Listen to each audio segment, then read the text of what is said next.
Амьдрал хэрхэн үүссэн бэ? Хүмүүс бид амьдрал гэдэг үгийг өдөр бүр хэрэглэдэг. Гэвч амьдрал үнэхээр юу болох, хэрхэн эхэлж, яаж өрнөгийг бид бүрэн мэддэг ч үү. Тэртех 3.7 тэрбум гаруй жилийн өмнөх амьдралын түүхийн эхлэл рүү телепортоор шилжицгээе.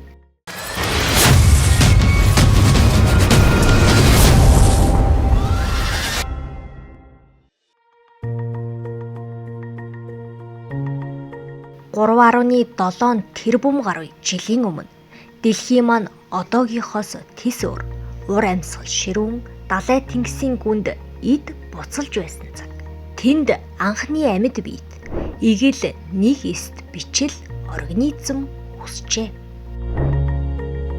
Эдгээр өчүүхэн амьтад цаг хугацааны урсгалд хувьсан өөрчлөгдөж өнөөдөр зүүнний үзүүр дээр сая саяараа багтах бактериас эхлээд 150 тонн жинтэй авраг цэнхэр халим хүртэл дэлхий дээрх бүх амьд зүйлийг бүтээжээ.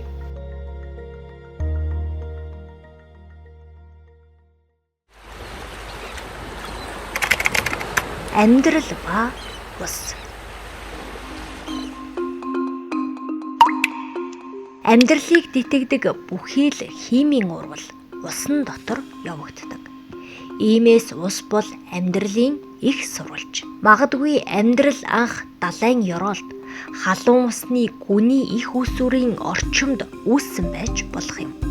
Эртний олдруудын нэг болох строматолит хэмээх чулуутсан бактериуд амьдралын энэ эхлэлд гэрч болон үлдсэн байдаг.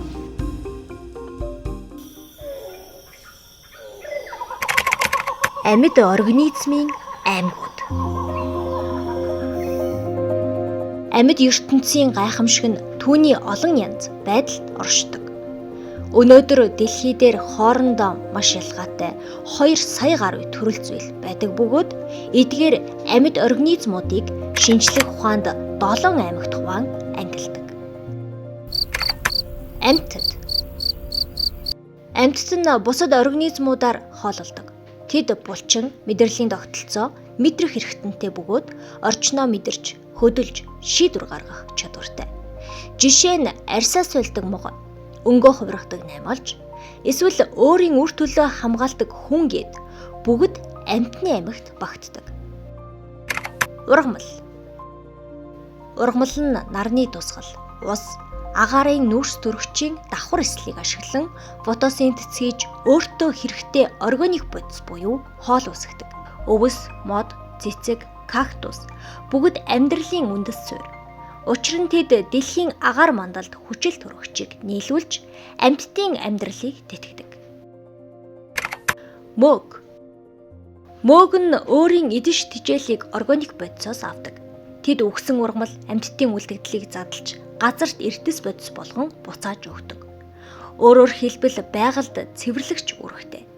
Тэдгээрийн дунд хоолнд хэрэглэдэг мөөгнөөс эхлээд хортой улаан малгайд мөг зэрэг олон төрөл бий. Замаг. Замаг нь ургамалтай төстэй боловч ихэнх нь усанд амьдардаг. Тэд гэрлийн тусламжтай шин бодис үүсгдэг ба далай тэнгисийн амьдралын үндэс суурь юм. Жишээ нь микроскопийн хэмжээтэй фитопланктон дэлхийн хүчил төрөгчийн 50 гаруй хувийг дангаараа бий болгодог гэвэл та мэдхүү. Игэл организмууд. Игэл организмууд бол нэг эст боловч бүтэц үйл ажиллагааны хувьд илүү нарийн тогтолцоотой амьд биетүүд юм. Тэд заримдаа амьтантай төстэй хөдөлдөг, заримдаа ургамал шиг фотосинтез хийдэг.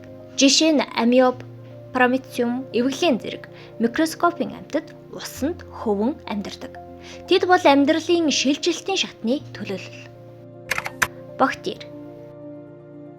Бактери бол дэлхий дээрх хамгийн эртний, хамгийн өргөн тархсан организм. Тэд хүний биед, хөрсөнд, агаарт, далайд гээд хаасайгүй байдаг. Зарим бактери бидэнд тусалдаг. Жишээ нь гидсний бичил биетүүдэнд хоол боловсруулахад чухал үүрэгтэй. Харин зарим нь өвчин үүсгдэг. Гэхдээ аль аль нь байгалийн тэнцвэрийг хадгалдаг байна. Археа. Археа нь бактеритэй төстэй ч маш хүнд нөхцөлд амьдрах чадвартай. Буцалж буй ус, хөхөрт галтуулын орчин, эсвэл мөсцөн туйлын гүн цөмд хүртэл дэсвэртэй. Тэд бол туйлын оршин тогтнолын мастерууд. Амьдрал ямар гайхамшигтай, уян хатан болохыг харуулдаг жишээ юм а.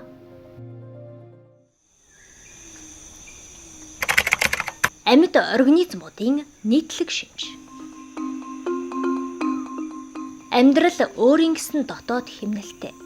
Бүх амьд зүйлс нь хөдлөх, мэдрэх, шимт хичээл авах, ялгадас гадагшлуулах, амьсгалах, өсөх, үржих гэсэн үндсэн 7 нийтлэг шинжийг агуулсан байдаг. Жишээ нь эрвээхний бяцхан ларва өндөгөөс гарч, хүрээлэн буй орчноо мэдэрч, навчнаас идэж, өсөж, эцэст нь өнгийн дэлбэтэй насанд хүрсэн эрвээхэй болж, тодорхой хугацааны дараа тэд бие гүйцэж, өндөглөх чадвартай болно. Ийм мөчлөг бүх амьд организмд бий. Энэ л мөчлөг амьдралын жинхэнэ утга юм.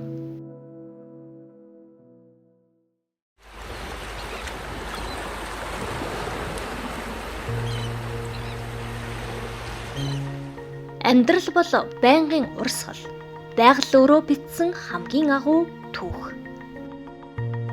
Дэлхийн анхны 1-9-ээс эхэлсэн энэ урсгал өнөөдөр бидний зүрхний цохилт, навчны хөдлөл, салхины аясаар үргэлжилсээр байна.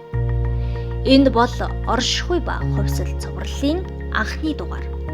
Амьдрал хэрхэн үүссэн бэ? Дараагийн дугаарт бид үржил хэрхэн явагддаг вэ гэдэг сонирхолтой сэдвээр үргэлжлүүлнэ. Хэрвээ танд энэ дугаар таалагдсан бол лайк дарж сэтгэл үлдээхээ мартаваа. Дараагийн дугаарыг алдалгүй үзхийг хүсвэл subscribe дарна уу. Баярлалаа.